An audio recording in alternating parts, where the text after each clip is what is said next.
In the south of Japan lies a tiny island, only 0.063 square kilometers in size. But behind this small patch of land hides one of the darkest chapters of Japanese history: heinous crimes committed by the Japanese government and a major forestry company. This island, now filled with crumbling buildings, deserted streets, and haunting silence, looks like the remnants of a ghost city. It's called Hashima Island, also known as Battleship Island, a small place burdened with enormous sins.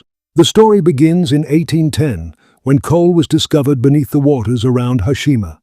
Soon after, the Mitsubishi Corporation, historically known for forestry and industrial ventures, bought the entire island and began mining operations. This kicked off Japan's rapid coal boom. In 1874, Japan's coal production reached 2.08 million tons. By 1890, it had increased to 3 million tons. And in 1919, it soared to 31 million tons. As the mine expanded, so did the demand for labor and space. The company reclaimed land from the sea, built roads, and expanded the island artificially to accommodate the growing mining operation. Around this time, Japan invaded the Korean peninsula and Taiwan, and the First Sino-Japanese War broke out. Hashima became a key energy hub, fueling Japan's aggressive war machine. In 1941, coal production on the island peaked at 410,000 tons. The coal from Hashima was used to manufacture warships, planes, and other weapons, turning Mitsubishi and its coal mines into accomplices of Japanese wartime atrocities. Then came August 6, 1945, the day Hiroshima was bombed. Just 3 days later, Nagasaki faced the same fate. Amidst the chaos, laborers on Hashima were forced to clear debris for months. The island once again faded into history after World War II. Following the war, Japan quickly transformed into a key ally of the United States in East Asia. It went from a defeated enemy to a vital supplier of cheap goods and military support. In 1959, coal demand and workforce numbers hit an all-time high. Over 5,259 people were packed into this tiny island, making it the most densely populated place in Japan at the time. But in the 1970s, coal reserves began to deplete, and oil started replacing coal as the primary energy source.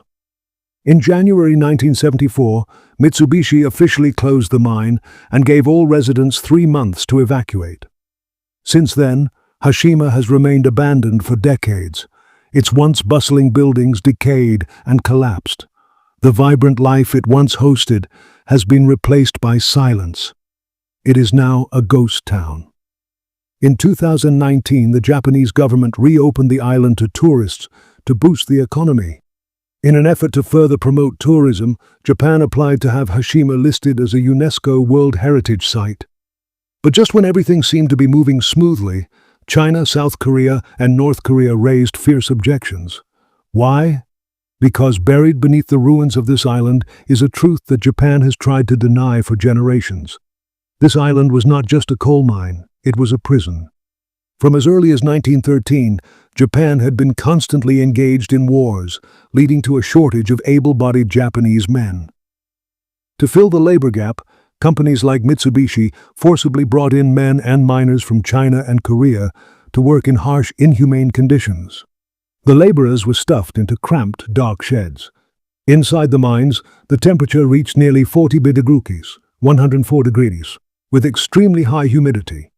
There was barely enough room to stand upright, and workers had to labor for 12 hours straight. Accidents were frequent. Injuries and deaths happened almost daily. According to survivor accounts, the bodies of deceased workers were transported to a central cremation island nearby, and black smoke from the crematorium would rise into the sky like a dark flag of mourning. After the war, the Japanese Ministry of Foreign Affairs admitted that nearly 40,000 people were forcibly brought to Japan during World War II.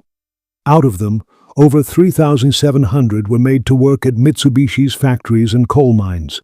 At least 722 died.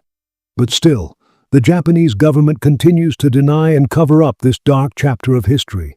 In 2015, Japan struck an agreement with South Korea during UNESCO heritage discussions, promising to display accurate historical information about forced labor to all visitors. With South Korea's support, Hiroshima was granted World Heritage status. But shortly after the listing, Japan backtracked. It began claiming that the Chinese and Korean workers had worked under legal conditions. This betrayal infuriated South Korea and shocked the global community. By 2023, under mounting international pressure, Japan made minor changes. In a small exhibit created by China's Central Television, a QR code was introduced. Visitors could scan it to watch a 2015 United Nations study group video where Japan's ambassador admitted the existence of forced labor on Hiroshima and other sites. But the video is only available in English, without Japanese subtitles, as if to hide the truth from its own people. No matter how much the Japanese government denies or distorts history, we must never forget. Because Japan, a nation infamous for deception and disguise, has a history of biting back when others try to forgive and forget. And when the world lowers its guard, it risks repeating the very horrors we swore never to allow again.